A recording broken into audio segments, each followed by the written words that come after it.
What advice do you give your daughter buying her first car? What do you Getting think? her real estate license. We started out looking at like really cheap new cars to lease, and it was kind of making me feel like I shouldn't do this. Like this would be setting her up to fail, because if I saw her come up in the Kia Forte, I'd be like, see you later. I built my first house and I'm interviewing like some of the area specialists, and this is in a nice area. It's like Banbury and Lawrence. Okay.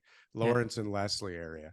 And so this one guy who is like the top guy in that luxury market. Yeah. Then and now, especially, like this guy's the top. This guy's the best, maybe other than Frank Leo, but this guy's in a different level. Like he's like, average sales $10 million, right? Yeah. So anyways, and this is 2006, maybe 2007.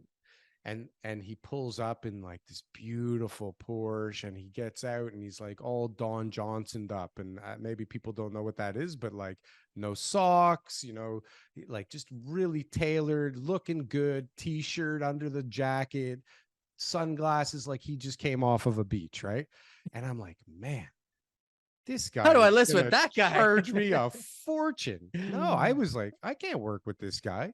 He charges too much. This guy's gonna just, you know, take all my money. Yeah. It was probably stupid, but I mean, imagine how many people. But didn't you say like he didn't want your business? He was just kind of like, he had no time for you. He was just like, it was a little house. It was like, I think we listed it for 1.7 or 1.8 or something. At the time, that was a pretty. Not for this guy. No. Not for luxury market at that time would have been 2.5. He was doing me a favor, just showing up for the thing, just and taking off his glasses, right?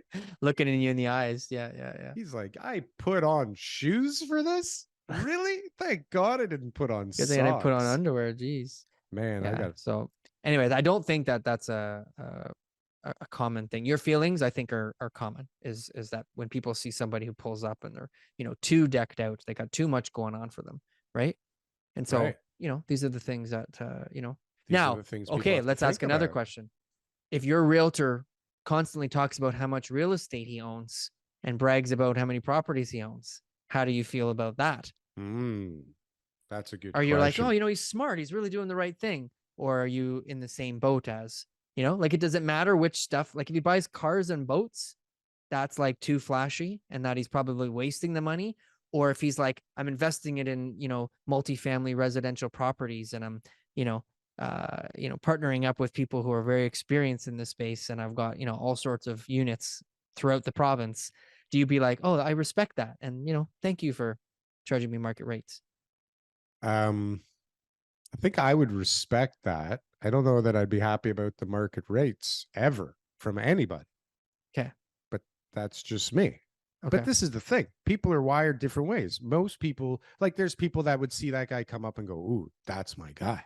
That's the guy for me. But the third option, Daryl, is the guy pulls up in the Honda Civic, you know, and he says, this guy doesn't make enough money. This guy and he can't says, work look, for I make me the either. sales. Okay. I make the sales. I just, you know, bullshit you do. I know what I'm doing, right? I've been doing it a long time, right? Here's the data. Here's the evidence. I'm doing it, right? Right. Yeah. You're stuck. How And do you that's feel why about him now? How do you feel about him now? I feel like he sucks at his job. So, you know, when he calls and tells you market rates, you go, what do you mean market rates? You sold a thing in 6 months. Yeah. Get a bumpers hanging off the back. That's right. Yeah. See, it's a problem, right? So who do you pick, Daryl? So who do you pick? Yeah. If I'm picking based on the car, and listen, this is not a secret. I mean, realtors know this, right? Like this is why realtors have their TikTok feeds and their Instagram accounts the way that they have them, right? Yeah. A lot of those Bentleys in the videos are not theirs, right? The Lambos and the Ferraris are generally rentals in those videos. And I don't know where 24-year-old realtor gets all the experience to invest in all these multi-family deals. But anyways, like I would definitely want somebody smart enough to know to buy the mid-level Mercedes. TK. Okay. Or that that entry-level Beamer. Yeah. Like, come on. Just enough. If you're playing the game to make sure that people know, you know, you're in the game, but not too much and not too little. Listen, if you're like in your 60s or 70s and your reputation precedes you and you feel like driving like an old beat up F-150, then like do whatever you want.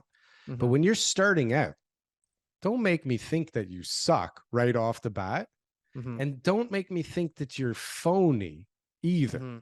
Right? Or you're, you know, you're gonna charge an arm and a leg. So now here, Daryl, what advice do you give your daughter buying her first car? What do you Getting her think? real estate license. We started out looking at like really cheap new cars to lease, and it was kind of making me feel like I shouldn't do this. Like this would be setting her up to fail, because if I saw her come up in the Kia Forte, I'd be like, see you later, Chiquita. I don't care how great But who you are her are. clientele? Are her clientele, you know, middle-aged We don't want them developers? being people that are cool with you driving a Kia Forte. Look, all my clients when I was young, like when I was in my early 20s selling real estate, they were all young people, my friends or my parents' friends, you know, or just some random people that I got lucky enough to deal with, or my dad's clients who were only using me because they were like already clients of my dad's. Yeah.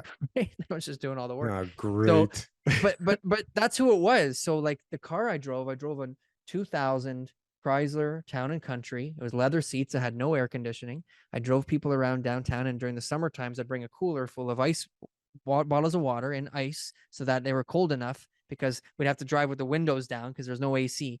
And so I'd say, well, don't worry, I got water, guys. It's all good. We're okay. And it's like 40 degrees. We're all sweating buckets on the leather seats, you know? And they all seemed to be pretty happy. I mean, they would refer me business. Like it was always, did they feel bad for me? Was it the service was okay? And that they were not, you know, like, I don't know, but I did it. And I did that for a good, like 2 years. It's a different environment, TK. So I could get something slightly better. It's not the same right now. It wasn't the same back then, I don't think. I don't think it was that long ago. You got to be 15 talking. years ago? Yeah.